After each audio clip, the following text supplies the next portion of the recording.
सर्वांना नमस्कार। जंगल जो जलाए उसमें बस्तियां भी थी और कांटों के साथ फूल पर कुछ तितलियां भी थी।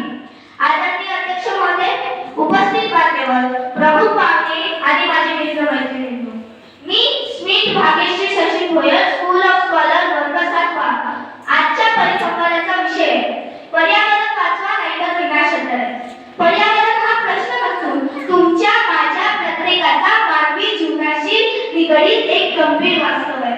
आधुनिक विकासाच्या नावाखाली आपण पर्यावरणाचा किती विकास करत आहोत आणि येणाऱ्या काळातच नव्हे तर आताच आपण बारकाईने विचार केल्यास त्याचे दुष्परिणाम आपल्याला विविध स्वरूपात दिसतच आहेत।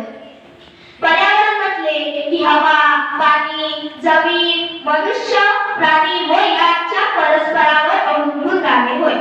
मग या घटकांपैकी कोणत्याही एका घटकास परिणाम झाला तर त्याचा संपूर्ण साखळीवर परिणाम होऊन निसर्गाचा समतोल बिघडतो। एक साधे उदाहरण घेऊ। चहा म्हणजे काय? पाणी, दूध, चहापत्ती, साखर, इलायची यांचा एका विशिष्ट प्रमाणात मिश्रण घेऊन त्याला तापवणे होय। मग या मिश्रणात कमी जास्त झाल्यास चहाची चव बिघडते। तसेच पर्यावरणाचे मानवी हस्तक्षेपामुळे निसर्गाचा समतोल बिघडत चाललेला आहे।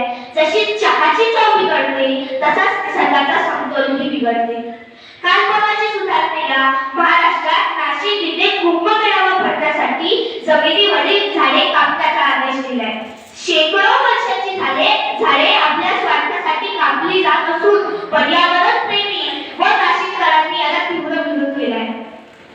अभिनेता सयाजी शिंदे सारख्या पर्यावरण प्रेमीने या विरोधात लढा उभारलाय। सरकार यावर असे म्हणते की आम्ही कमी झालेलो, पण ही थातून योजना आहे। प्रत्यक्षात आता तुम्हीच सांगा, होतोच ते काही व पुरतोच ते कैसे आहे। अजून एक महत्त्वाचा मुद्दा आपल्या देशात गाजतोय, अरवली पर्वतरांगा। हो, त्या भारतातीलच नव्हे तर जागतिक प्राचीन पर्वतांपैकी एक। सध्या ह्या पर्वत अनेक गंभीर समस्यांना तोंड देतात। नुकताच सर्वोच्च न्यायालयाने अरावली पर्वताची नवी व्याख्या मान्य केली आहे। कायद्यामध्ये 100 मीटरच्या वरचेच अरावली पर्वताचा भाग मानण्यात येईल। हे जर मान्य झाले तर अरावली पर्वतातील 80 ते 90% भाग अरवली राहणार नाही। मग तिथे बांधकाम आणि खाणकामला मोकळीक मिळेल। आधीच राजस्थान ओसाड वाढवत आहे, त्यात अरवली पर्वतरांग दिल्ली व हरियाणाला थार वाढवण्यापासून वाचवणारी एक नैसर्गिक भिंत म्हणून काम करते। या भिंतीस खिंडाळे पाडल्यास निसर्गाचा असमतोल होऊन मानवी जीवन व निसर्ग धोक्यात येऊ शकते। केवळ भांडवलदाराच्या नफ्याचा विचार न करता सर्वच बाबी विचार होणे आवश्यक आहे। न्यायालयात जर असा आदेश देत असेल तर कठीण समस्या आहे। आधीच आपण विकास म्हणतो, त्याचे दुष्परिणाम आपल्यापर्यंत पोहोचतच आहेत। आज शहराची हवा, पाणी, जमीन किती प्रदूषित झाले। जो समृद्धी महामार्ग माणसाच्या जीवनात प्रगतीची वेगाची समृद्धी घेऊन आला, त्याच समृद्धी मार्गाने एका भागात निसर्गाला 2 भागात वाटणी करून निसर्गाची समृद्धी धोक्यात आणली आहे। इकडचे प्राणी तिकडे नाही, तिकडचे प्राणी इकडे नाही। आपल्या विकासाच्या वेगाची एकटी करणारा हा समृद्धी महामार्ग प्राण्यांसाठी दुर्दैवी झालाय। निसर्गात हा मानवी हस्तक्षेप बरोबर नाही अध्यक्ष महोदय। आपण पण याच साखळीतले घटक, मालक नाही, स्वामी नाही।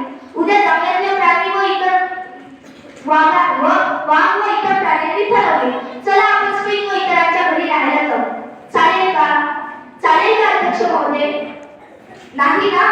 मग आपण त्यांच्या घरात, त्यांच्या जंगलात आतपर्यंत जातोय। मग चित्ता गावात घुसला, शहरात घुसला, वस्ती घुसला म्हणून सांगतोय। खरं तर वस्तीच जंगलात जात आहे, त्यामुळे पर्यावरणाचा जंगलाचा समतोल ढासळत आहे। अध्यक्ष महोदय, विषयाची खोलावर चिकित्सा केली असता असे जाणवते की पर्यावरणाचा ढास हा एका घटकापुरता मर्यादित नसून तो धर्म, राजकारण, उद्योग, समाज, अर्थव्यवस्था या सर्व क्षेत्रातील मानवी हस्तक्षेपामुळे एकत्रित परिणाम आहे। त्यामुळे त्याचे विश्लेषण सर्वसाधारण होणे आवश्यक आहे। सगळ्यांना वाटत असेल हा माझा विषय नाही, सरकार करेल, प्रशासन करेल, पण तशी शक्य नाही। तुमच्या माझ्या प्रत्येकाच्या जीवनावर परिणाम करणारा हा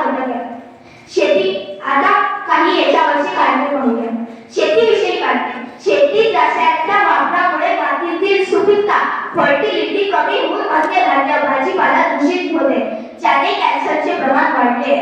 डिफॉरेस्टेशन म्हणजेच वृक्षतोड होत असल्यामुळे दिल्लीपासून गल्लीपर्यंतचा AQI लेवल वाढले आहे. तर चांदण्यापासून बांद्यापर्यंत डिझेल व पेट्रोलच्या वाहनामुळे हवा प्रदूषित होत आहे. सिमेंटच्या जंगलामुळे तापमान वाढत आहे. एसी व फ्रीजच्या अतिवापरामुळे ॲटमॉस्फिअर म्हणजेच परिसराचा तापमान बदलत राहतो. खोदकाम व बांधकामामुळे निसर्गावर अतिक्रमण होत आहे. अंधश्रद्धेमुळे व धार्मिक प्रथेमुळे निसर्गाला इजा होत आहे. सोबतच प्लॅस्टिकच्या वापरामुळे जमीन व पाणी प्रदूषित होत आहे. प्रशासनातील भ्रष्टाचारी ही राजकीय स्वार्थामुळे पर्यावरणाकडे दुर्लक्ष होत आहे. या सगळ्या सामाजिक, राजकीय, धार्मिक, आर्थिक कारणांमुळे निसर्गाचा त्रास होत आहे. डॉक्टर स्वामी चौधरी यांच्या निसर्ग या कवितात ते म्हणतात, किती फुलांवर फक्त सांगतात त्यांना जन्म देणारी झाडं, किती फुलांवर फक्त सांगतात त्यांना जन्म देणारी झाडं. आणि वाहता वारा मुसळी करतो दर महिन्याला भारत.